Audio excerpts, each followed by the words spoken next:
Hey, everybody, and welcome to another Naked Convo with, which was a previous series where I sat down and had conversations with different actors and members from our community. Today, we have a special one. We have Linda Weber. Linda is actually a candidate running for the presidential office of AANR. AANR, for those of you who aren't familiar, is, I would say, the biggest and most important organization that when it comes to the promotion of naturism in the US. AANR specifically focuses on clubs and also has been around for a very long time and has a ton of different members.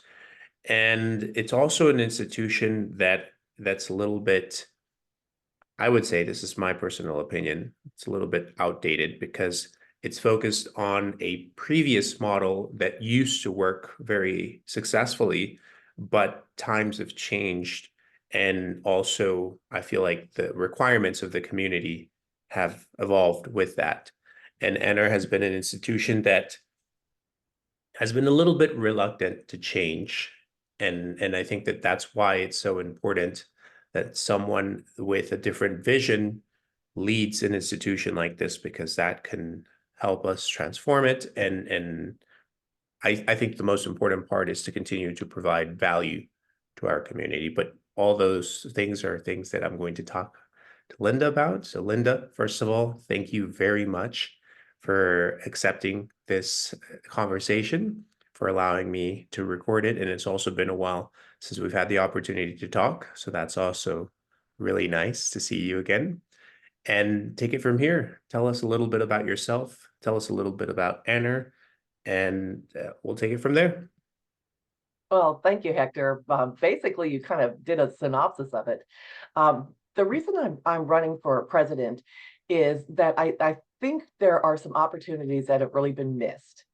And the genesis of it was when our member marketing person was standing up in our ANR meeting and said, hey, how are we going to get membership? And it was like, wow, that's, kind of a question that I thought that you would be answering. Hmm. So I went home and I did like a 10-point plan, and I submitted it to our member marketing and PR committee. And of the 10 ideas, 9 of them were embraced. They really liked that, but there was one that they really didn't like. And they kind of jumped on that and, thought I was going to kind of burn down, AANR, which is not true. I want to bring it into the 20th century. I think that we're missing some opportunities, especially with youth, marginalized communities, women. When I go to naturist places or nudist places, I don't see a lot of women. So I think that there's some opportunities that we're missing, and we just need a fresher face, a fresher idea, to embrace ideas. There's been a lot of controversy about some of the things I brought up, and I thought, wow, I'm just kind of a director. I don't have any kind of influence, but they seem to be really shying away from this. So I'm thinking change is a big thing for them. And if nothing changes, nothing changes. So that's why I want to bring like a youth council on youth and diversity, because being an older group that volunteers, we really don't know what younger people want. We think we do, and then it turns out that that's not what we think it is. And so why not ask younger people or marginalized communities, what can we do to help you feel welcome? AANR says that we accept everyone, but there's people that say, I don't see myself in the clubs. So we need to work on that. Another thing is that the benefits. They really don't know as members what their benefits are. Of course, there's the one where you get discounts at clubs, and that's fine. But they don't realize that behind the scenes, we're an advocacy organization, and that we have the government affairs team, which actively looks for legislation that has words that may catch us. The legislation, they usually do a wide net to catch a goldfish. And so we actually have had some recent successes by saying, this is, the organization that we are. And sometimes your wording actually would encompass our nude privileges. They're not rights yet, they're privileges. And so working with the legislators, they realize, oh, okay, they know what we are, and they've actually exempted AANR from certain nude restrictions, which is wonderful because otherwise that may have affected our clubs or being nude on the beach and things like that. So there's other things that we do behind the scenes that really help out. And I don't think that we really focus on that. And so that's one of the things I want to do is educate folks about the benefits. I also want to bring the regions and at our headquarters, into more harmonious working relationship. Not only that, I want to bring unification to like the Naturist Society Foundation. They're another organization here in the United States. And it's like, why don't we work with them? We should be working with all of the organizations. And through my social media work, I've met most of the heads of the organizations and worked with them and done things. And so if I can just do it as a grassroots level, I can imagine how I can be effective at a presidency level, getting people to, sitting at the table or, unifying when we have threats. We're stronger together, and nobody is an adversary, and we need to think about that. And so there's a lot of things that I really want to do if I've given the chance. Awesome. So that's a great introduction. I feel like we should talk a little bit about what AANR is and how it works, because it's a little bit different from like for all my international audience. In other countries, like in Mexico, European countries, there's like a national federation, and that is like the institution that has a lot of responsibilities. In the United States, it's a little bit different because AANR isn't technically a the U.S. Nudist Federation, for example. Um, in the U.S., as far as I have an understanding, it's AANR that focuses on clubs, and it's the Naturist Society that focuses more like on education. But there's also other institutions like beaches foundations that focus on specific places like Oliver Beach or other places, I believe. So there's like a web of different institutions in the US that would all do something that in another country their national federation would, right? Is that a little bit correct? So what Yes. is AANR? How does it work? What does it focus on? The American Association for Nude Recreation did start out with championing clubs because that was way before the internet. We've been in business for 93 years. I mean, we're really doing well. We've been a long time institution, and we do have the Naturist Society Foundation. I am a member, so I have both. I have a foot in each camp, and so I understand where their focuses are. Um, the only thing is with AANR being so tied into clubs that we forget that we have beaches, we have, nude hiking, things like that. And so I wanted to work with the Nature Society and all the other societies, beaches, foundation, because we should be working for a common goal and not like a little carve out, like I'm going to do resorts and I'm going to do beaches and things like that. Why not offer this to everyone and say, this is your choices instead of just focusing on the clubs? And that's not anything against the clubs. I really like the clubs, especially for women's first visit. It's a safer place, but why not give everybody the all the choices that we have and not limit it? And so that's why I'm trying to kind of open up the boundaries that we have and just say, let's all work together to offer all this instead of just being insular, in our little silos. That brings me to a controversial question that I've always wondered. Well, I know a little bit about the story, but I've always wondered why AANR isn't part of the INF, the International Naturist Federation, and if under your tenure as a president, is that something that you would like to reestablish that relationship? I remember asking you about the INF and what the benefit would be for the membership. And it wasn't until we really felt like they had a good, solid leader, and that's Stefan Deschaines. And so I have asked about that now. I said, we have stable leadership. And I know that we've actually opened up the conversation.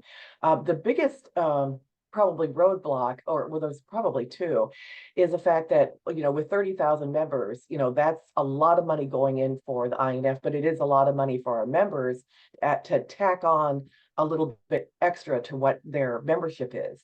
Now, because they seem to be focused more abroad, we don't have the opportunities like they do with, some of the countries that are so small and they can all cross it and get to the activities. It's a little bit longer, for us to get there. And so I know, like, they're meeting in Mexico, which is great, this year. So it's a little bit closer. But we have to weigh the cost to the benefit of actually being it. And we know the actual intrinsic benefits of being part of it, but it's just that we need to be fiscally responsible. So it's a conversation that's on the table, but it just has not had a resolution yet. Yeah, I do agree that the INF is very Eurocentric in its area of action. And I think that that's something that Stefan will have to work on. I do feel, for example, that Mexico doesn't get that many benefits from being part of the INF, but as a small country that doesn't have the same level of membership, institution, and influence as AANR would have in the US, it makes sense for us to be part of it. But for a larger institution, it does make sense for them to ask, like, what do we get in return for the money that we're going to give? Because I think that, as you said, they're going to receive a lot of funds, so they should have a way or to allocate those funds more towards the US or the Americas, or, if that helps them broaden their area of action. So I agree with that. And let's talk a little bit about your work with women. What would you do differently if you were president of ANR when it comes to women, to incentivizing the participation of women? Well, we have a great winner, Women in Nude Recreation chair, Andy Rogers, and she's currently on a tour. It's a Winner on Wheels, and she's going to the different clubs within AANR in the West and talking to women. And it's a very different conversation than you would have with a man. It's a very emotional, it's very vulnerable. And, what she's learning is, not, they may be there at the clubs, but they're still a little reticent. After, she's had her talk, which is really inspiring. She's really gone through a lot, and nudism and naturism have really helped her get to where she is. She's able to really connect with the women. And that's what we need, is somebody that can connect, somebody that can be there. I went on social media to be a beacon because I didn't see a lot of women. And so that's kind of where I started. But I lump in the women with the marginalized communities and, the youth, that we really need to focus on them, because that's, our largest utilizers of, nudism and naturism is men. So I'd like to get that a little more balanced if I could. Yeah, I think this topic is a really interesting topic because we're always focused on how to attract more women. And it's usually an older guy who has no idea what women need or want. And it's always a conversation like, how do we attract more women? And then you have like 20 guys giving ideas of how to attract more women. But the reality is that we have no idea what we're talking about. So something that I noticed when I was in a leadership position in NNG or in the Mexican Federation is we need more women in leadership positions. And the more women we have in leadership positions, obviously we now have someone who understands the problem, and also the more support that we could give them. But I feel like as a guy, because most of people that are going to be watching this conversation are men, I think as a guy, the most important thing we can do is not if we can't be part of the solution, let's not be part of the problem, because a lot of this has to do with the environment that we build that would make at least the women, the environment is probably not going to attract more women. I mean, it could if the conversation gets out, but as long as we make the women who do decide to participate feel more comfortable, the better. And that also means let's not be extra friendly. Let's not be, let's, I think the most important thing that we can do as men is give women their space and you know, treat them like any other human being. No, that's absolutely true. There's so many men that are so supportive, which is great. And I work with reluctant spouses. I'll have a gentleman say, hey, could you talk to my wife? And I'll do a Zoom. And, I can see that she's reticent, but I always say, you need to assess where they are. Do they, wear clothes at night for, they wear their pajamas? Do they not want to show their body ever? Do they, skinny dip? So I asked some questions that let me know where their baseline is so I could kind of work on that. And the media has really done a disservice to women by telling them that they have to be perfect and they have to, look a certain way or be a certain way. And there's all the whole fashion industry, the plastic surgery. I mean, you've got Hollywood that has these, these people that are just unreal. They've had so much work on them, and we hold them up as a standard for what women should look like. And so, trying to, let a woman say, no, the best you're ever going to feel is when you take your clothes off. That's a difficult conversation because they're so used to wearing their Spanx and having, loads of makeup on and their hair done. And this is so natural that this is not something that they normally would gravitate to. So I call it peeling the onion, getting through the layers. And then it's funny, once women get into a club or they get into that situation, they'll report back, why didn't I do this before? So once you can get them to that point and they can taste it for themselves, they realize, wow, I really been missing out on something great. So, but it's getting them to that point. Okay, and another topic is, let's talk about youth. This is another difficult conversation. Like, how do we attract younger people? And as time goes by, I started advocating for nudity when I was in my early 20s. Now I'm in my early 30s. So as I've been doing this for a while, and I think this is generally what happens, is we start losing focus of what younger generations are interested in. Like, I have no idea what an 18, 20-year-old is interested in. So how do we incentivize more young people to get involved? That is one of the things that my, top initiative, because, there's a difference between what I think, and it's like you were saying, what you think that, an 18, 20-year-old would know. And that's obviously not what they want. I mean, I don't pretend that I do know. And so what I want to do is get a youth and diversity advisory council together that will actually have young people at the table. So it's not a question of me asking. It would be the youth council saying, hey, what kind of things that can we do? Because that's their mindset. And I think we really kind of lost our way on getting youth are going to be the ones that take our places.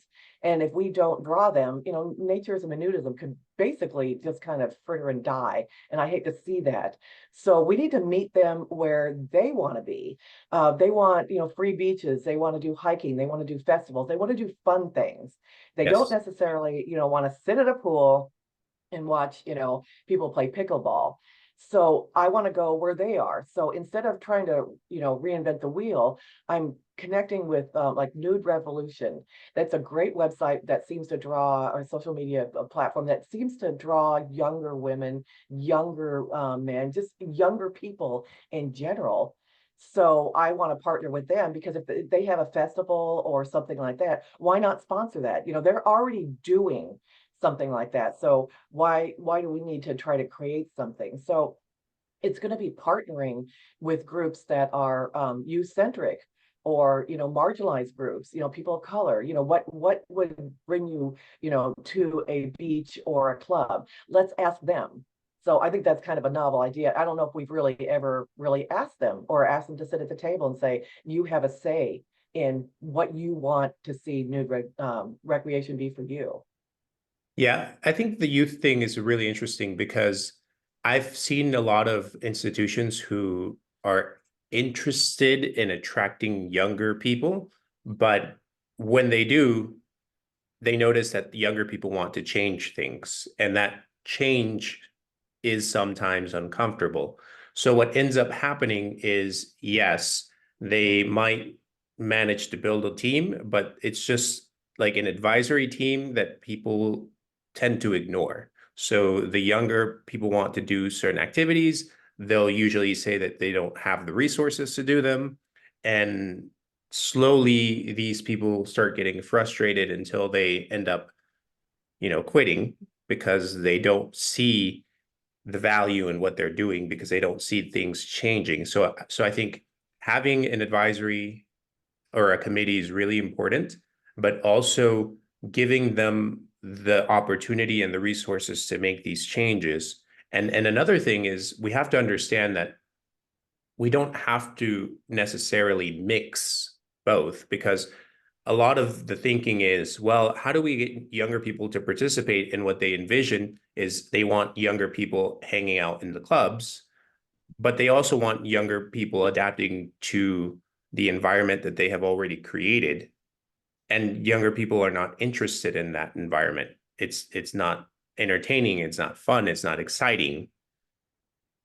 So it's not just having a team of younger people. It's giving them, as you said, the resources that they need and meeting them where they want to be. And you mentioned a lot of really fun things like going on hiking, like going skinny dipping, like, you know, uh, tournaments. I think Stefan is really successful when it comes to Bear Oaks, where they do volleyball tournaments or, other types of fun activities that will attract a younger audience. So Yeah, that's absolutely. yeah, that's a great idea. And as president of AANR, like how can you?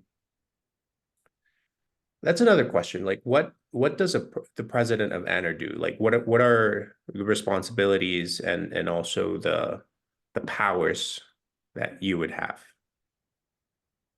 Well, as president, I would lead the board. We have a vice president and a secretary treasurer, but we have trustees, and there's one for each region, so we have 7 of those. And they still have a little bit of a say in what the board does. So they kind of have the final write-off. And so we have like a lot of protections in place where somebody just, like even though I'm the president, I couldn't just say blanket, we're going to do everything that I want. There's some checks and balances, but it's getting everybody on board and willing to open up the conversation about new things. The dreaded, well, this is the way we've always done it. Well, unfortunately, that's not working. And I'm really hearing that from the members that they don't see that. They don't even know who the president is. They don't know who their regional contacts are. And so we need to do more work to get out there and make ourselves known so that our members feel that they have a resource when they have questions. I field a lot of questions because they don't know who to talk to at AANR. So, and they see me on there, which is fine. That's why I'm there. But, I'd like to get it back to the local level where they know who the people are that make the decisions for the region. Yeah, so AANR is divided by different regions, right? You mentioned that there's 7 regions. Yeah. Okay. And as you mentioned, there's a board and then there's the regions. And I guess that as president, you would bring up the topics, like you would set the agenda, and then people like the rest of the board would be able to discuss it and would vote on how things are done or what things are done, right? Yes. Yeah, so everybody has a say, which is great. But I'm hoping that the people that are not willing to really look at change will at least give me a chance because, even though, like I said, I guide the board, there's other, the trustees are in place. And I just am hoping that they'll realize that we really do need to move forward. We need fresher ideas. We need different people at the table, and that they will, realize their responsibility to the members and make sure that they, their decisions are guided by that. Another thing that I feel like most of these older institutions lack is a better communication strategy online, like maybe a social media department or something that can constantly be, communicating what ANR is, what they're involved in, who the president is, how the regions work, who do they need to contact for what specific situation.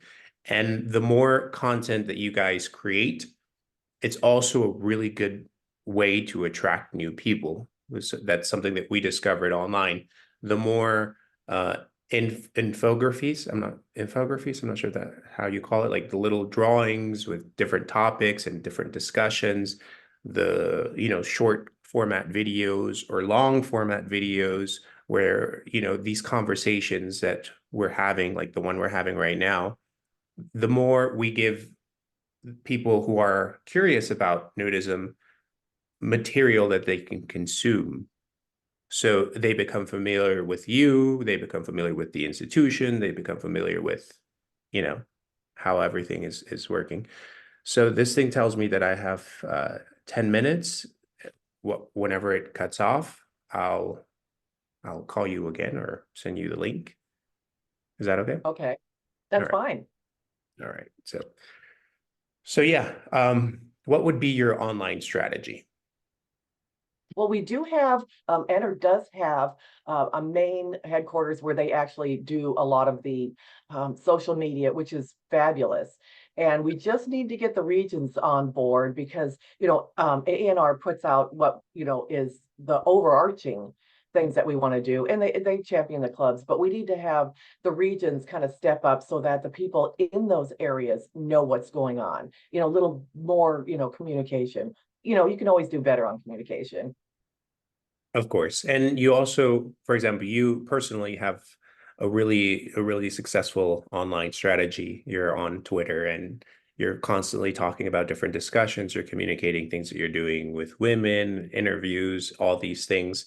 And if we manage to get more leadership on board to do something similar, I think the closer the relationship would be to the local community, right? Absolutely. I'm like one of the few people that's actually on any kind of social media. And I think that's a real opportunity that we've missed. And we need to step it up to actually increase the communication. I agree. Now let's talk about minorities, people, communities that are marginalized or discriminated. I've heard from a lot of people that don't identify as binary or heterosexual, that when they go to these clubs in these environments, they don't feel like they belong. Like they might not get discriminated, but they don't feel like they belong. They don't feel like the environment is right for them. So how do we change that, or can we change that, or can we build environments where they do feel welcome? That's why part of the youth will be the diversity, because I think they kind of go hand in hand. These are the two groups that really feel like they are not represented, and so that's why I want to get people at the table that can tell us what it is, because I don't know what's going to get them to walk through the door. So I need to ask somebody, what would make you feel welcome? What is it? A club? Is it a beach? Is it some kind of event? That you do. What is your comfort level? And it's a new world.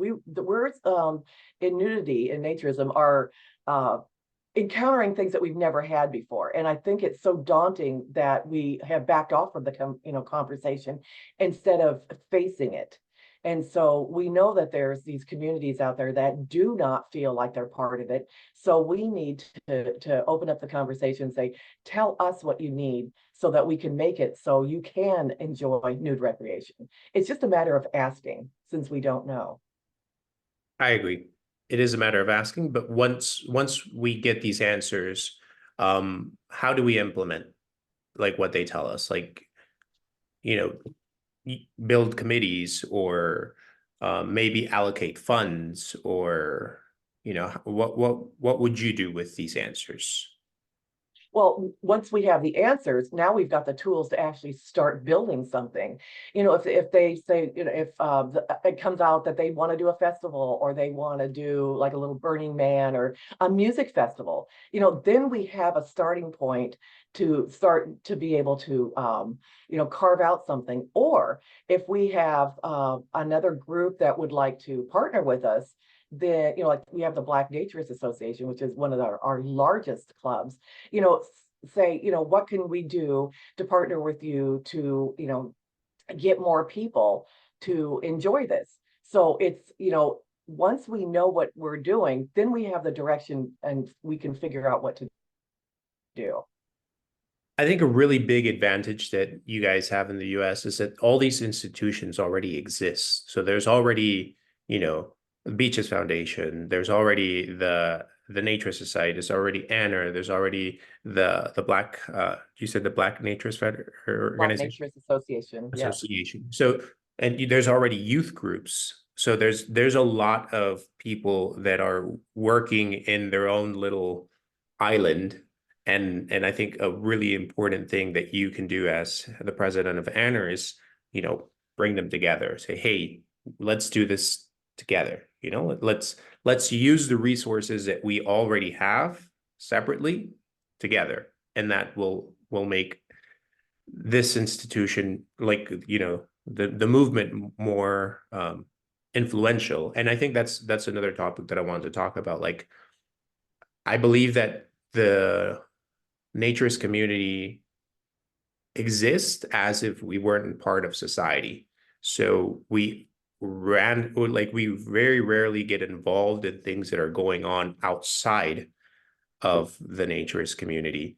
And a lot of these things affect us. Like you mentioned a little bit about legislation, but also what about online censorship, for example? Like why aren't these organizations defending our freedom to express ourselves? Boy, that's a rough one. I remember when I was on the Bare Necessities cruise, and I was with Stefan when he got his Bare Oaks um, Twitter. It was Twitter at the time. Twitter suspended, permanently, and it just is so shocking that there is such miseducation and misinformation about actually what nude recreation is and what we actually do, which is a lot of what I do is education. I tell people what it is and also what it isn't. I think it's important to let people know that it's wholesome, family-friendly, non-sexual nudity. And that's a big thing for people. I mean, I get that asked all the time is, are you having sex with other people? Is it a big group thing? And it's no, it's the education of trying to tell people what it is and it isn't. Because if you don't tell them, they make up their own stuff. I mean, look at what we've seen in the media. We've had such backlash, or anytime that you see a nude person, it's because they're drunk and running down the middle of the street. That's not the portrayals that I really want to see. And so hopefully, if we educate and let people know, what we are all about, that's half the battle. Some people are going to say, I don't necessarily, ascribe to that, but you do your thing. And that's what I want. I know not everybody could be news. That's, I would love that. But the reality is not everybody can or wants to be. But if at least that they would do tacit approval and let us do things by ourselves, I just give us a chance, and then, they can make their decision. But yeah, it's the public perception is so skewed of what we want, and so it's a big conversation, I admit.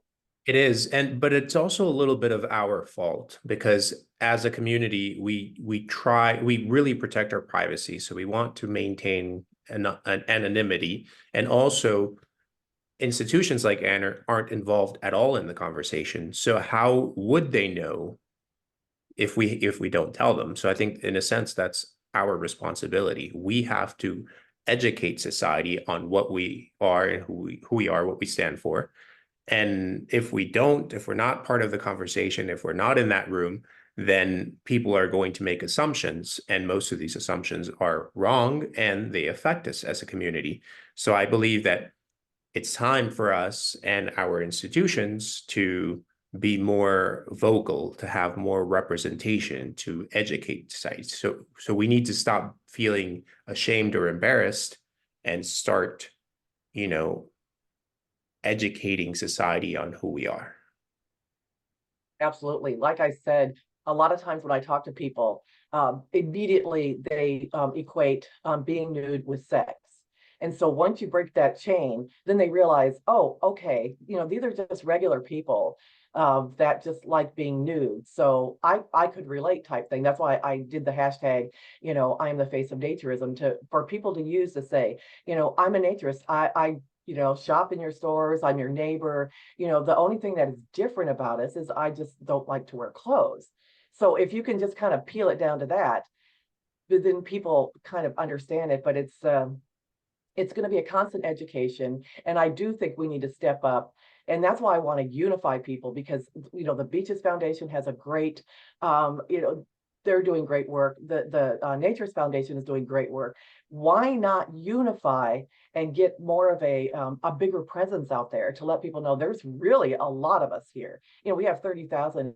Okay, so we're continuing the conversation. We were talking about being more involved in the outer community and being, communicating or educating society on who we are and what we stand for, so they don't have the misconceptions that affect us. So Yeah, as that's important. president, as president of AANR, would you seek to be more involved in these conversations, and how would you do it? Absolutely. That's we need to get visibility. We're visible, of course, to a lot of nude people, but then even the news community doesn't have, they don't know.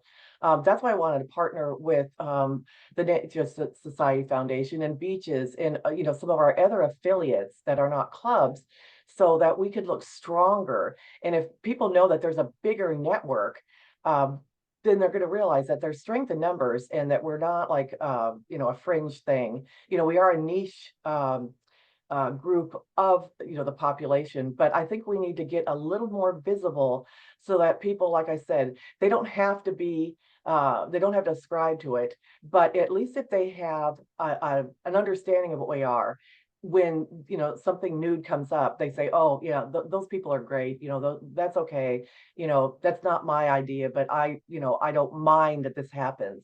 Because we're seeing clubs closing, we're seeing beaches under threat, we're seeing legislation like we've seen in the 50s, where there was a big backlash. So it seems like it's coming back. And if we don't really hit it head on and we don't make known who we are, then we're going to fade into obscurity. That's my biggest fear, is that if we don't make changes and that we don't do certain things, that it's going to start backfiring on us. We're already losing membership. We've got these legislative threats. We've got, these clubs closing. So we need to do something different than what we've done, because what we're doing now is not working. I agree. And as you mentioned, the alliances, we need to build alliances outside of the naturist community. There's organizations, I think Martin was a director in one of them that fights for the rights of people.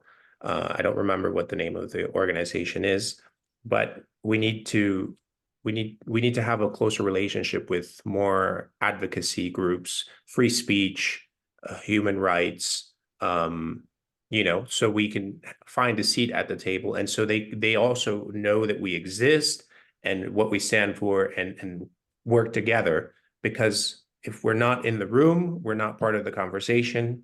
And like, for example, I think there was a really huge missed opportunity um, when it came to Facebook and Meta, that they were censoring pictures of art, and they were censoring pictures of women that were breastfeeding or survivors of breast cancer. And I remember that Spencer Tunick did a protest, but it was also an artistic installation in New York. And then that opened There was an organization where they were fighting against censorship online, and they had meetings, and these people were able to communicate who they were and what they stand for. And I always thought that this was a missed opportunity because the nudist community, naturist community, was not involved in those rooms and those conversations. That was a missed opportunity for AANR, the Naturist Society, also for the INF. These institutions Yes.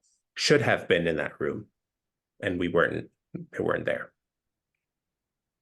It's difficult to work with the social media platforms. We have, like AANR actually tried to intervene for Stefan because his stuff is so educational that the picture was, I think, a drawing, or it may have been a real person, of a family at the water's edge with a small child, and there was nothing visible, no faces, no genitals, no breasts, anything.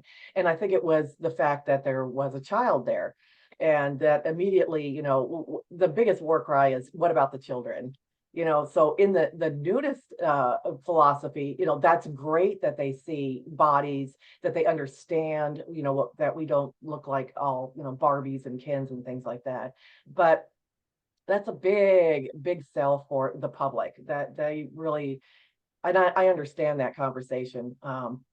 So that's going to be a bigger conversation. But the social media platforms, we've tried to work with them, and I want to figure out a way that we can show them.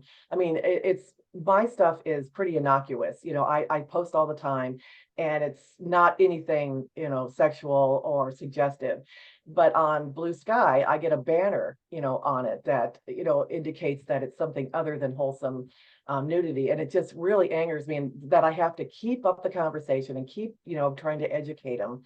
I put a banner on there that said it's nudity, but then they take the step and say that it's, suggestive or porn, and they just don't understand. So that's another thing that I would like to work on, but that I need to find contacts that will actually listen to us. Yeah. So that's, they're not opening the door to say, okay, tell us about, what your needs are. It's, we're knocking on that door and nobody's really answering because they don't want to have that conversation. So that's going to be really a tough nut to crack, to be able to actually get an audience. But I'm not saying that we're not going to do it. It's just that we want to be at the table. They just have to open the door and let us in. Yeah, and I think you touched on probably the most controversial topic of all, that has to do with the families with children. And I feel, and I'm a little bit responsible for this myself, that we're shying away from the family representation of naturism. There's and I could speak on my behalf. I don't have a family. I don't have children. So for this reason, I've always thought that was like a difficult area to navigate. I think if you have children, then you're more or better equipped to represent families in naturism. But when you don't, and also as a male, it can be dangerous. And I've always thought that, if I'm not in that situation, then why put myself in that situation? But that means that I'm focusing on promoting naturism for adults. And well, that doesn't mean that it's sexual, because it's not sexual in any way, but it means that the image that people are being communicated, or that they're seeing, is that this is an adult only practice, when in reality, and in the history of the movement, this has always been a family oriented activity, which means that it's not sexual, which means that it has to be a safe environment, comfortable environment. And as you said, this really impacts the way that the individual, the child, sees human bodies. And all the stigma that people have against nudity has to do with a negative view of the human body.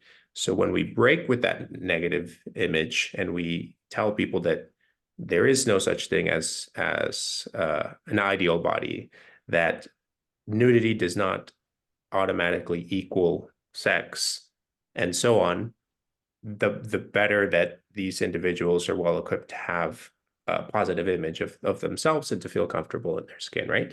So my question is like how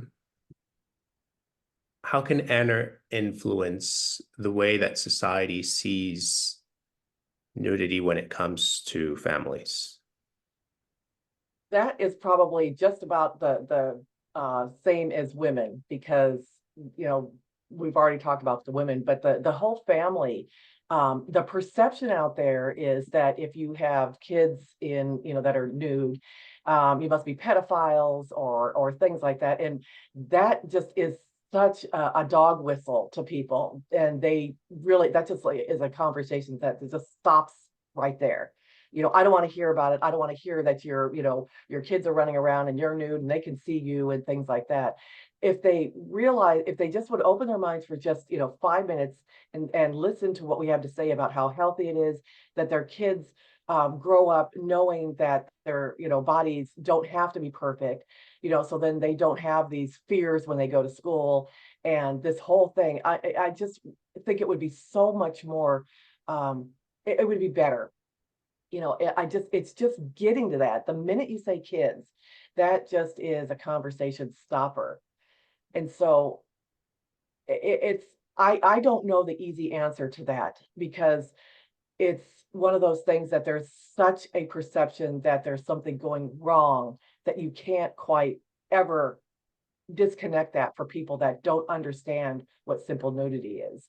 I believe that we do need to do more, but when we're censored every time, that really just kind of stops the conversation, because we can't educate if people won't, let us talk. So I don't see any easy answers on that. That one, I admit, is very tough. I think that the best way to approach this is the way that you attack ignorance is through education, right? So as a big institution with a lot of resources and also a lot of access to clubs and to places where the community exists, why not reach out to educational institutions like universities, like psychologists or therapists, people that could study this phenomenon, that could, something that we've always known because we've always seen it, but why not help the community to build research and scientific papers that, that validate something that we've already experienced? Or, if we're wrong, maybe they could tell us that we're crazy or whatever, that's also a possibility. But why not reach out to these institutions that, in a sense, have already a very important voice in society? Like if, I don't know, the International Board of Psychology, or I don't even know if that's the name of an institution, but if they tell us that being exposed to nudity from a younger age has a very positive effect on our self-esteem, that's going to be it's going to be harder to dismiss from the community, from general society, and that might help us. And I think as a president of AANR, you can reach out to these institutions and see if they're interested. And it's something that I've had a lot of people from the community that are studying psychology or sociology or things like that. They've asked if I'd be willing to participate, or if they could go to an event and just, study what's going on, that kind of stuff. So that might be an approach.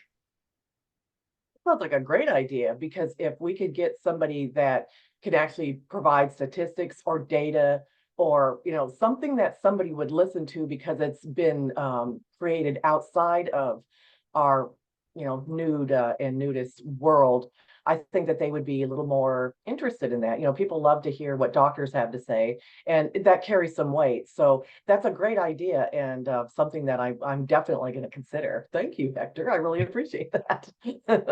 You're welcome. For me, it's like the obvious choice, because maybe they won't listen to us, but they could listen to someone that has more authority when it comes to that specific conversation. Because a lot of prejudice have to do with ignorance and things that we automatically reject.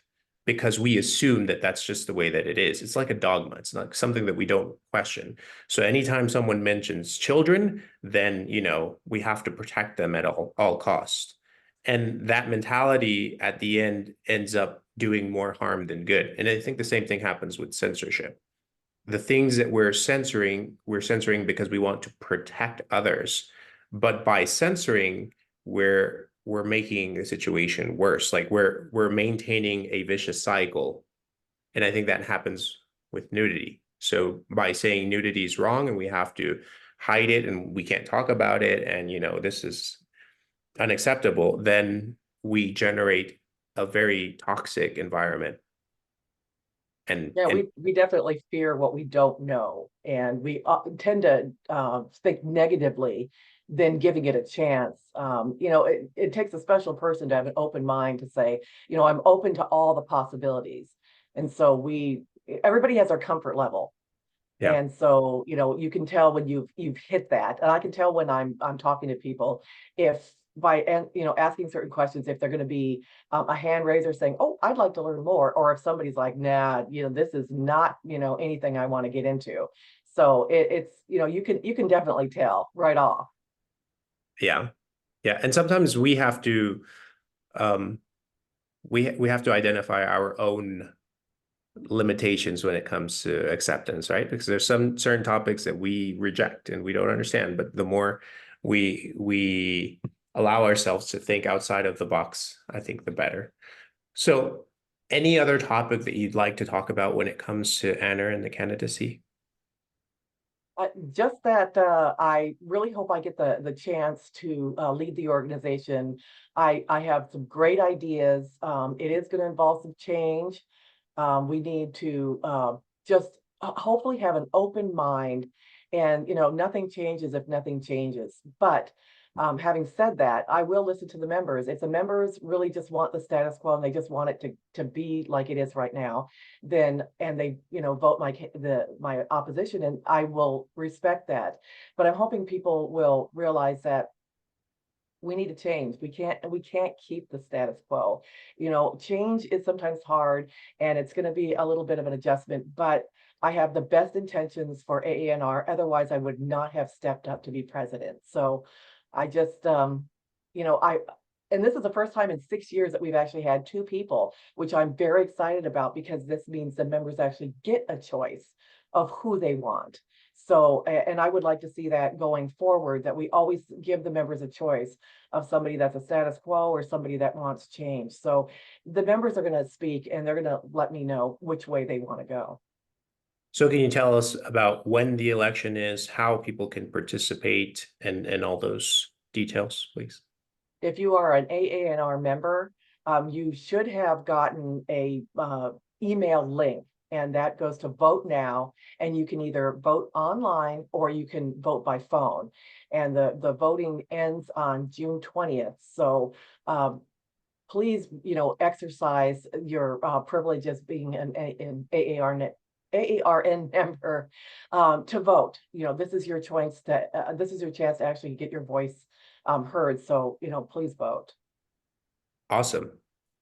And where can people find you if they have a question or if ideas or anything? Well, I'm pretty much on all the major platforms, X, MeWe, Naturist Hub, Reddit, Nude Revolution. I'm pretty much anything under TrueBlueNude. That's where you can find me. Uh, so just look for, anything. I'm on Facebook, which I'm really on Facebook only to protest that I have two profiles that are using my pictures and it is not me. And so I'm still trying to fight that battle to say that, imitation is the sincerest form of flattery, unless they're doing something else with your account. Uh, Instagram, but pretty much anywhere. So a TrueBlueNude, just look for me. And, I do a lot of advocacy and education. Perfect, Linda. Well, thank you very much for taking the time to have this conversation with me and my audience, and hopefully you win this election. And well, I'm not I'm biased, but But yeah, I mean, for me, I think it's really important to have new ideas in these organizations. And a lot of people have complained that they don't feel represented, that they don't feel like their membership has real tangible benefits. We didn't talk about the benefits. Maybe we could have that conversation for another time. But in general, I feel, as you said, if things don't change, things don't change. And for a long time, things haven't changed. So I think that it's important, especially now that in the INF, we have a different leadership. I think Stefan is someone who I really admire, who has always been advocating for this, who has really been working towards the education, building safe, comfortable, and attractive environments. And I would like to see you working beside Stefan and other great leaders that we have in our community. So hope that happens. And if it does, we'll continue to have these conversations. So I'm going to end the recording here. I want to thank everyone who watched this, and I'm going to leave links so you guys could find Linda if you're interested in following her campaign. So thank you for watching and have a great day.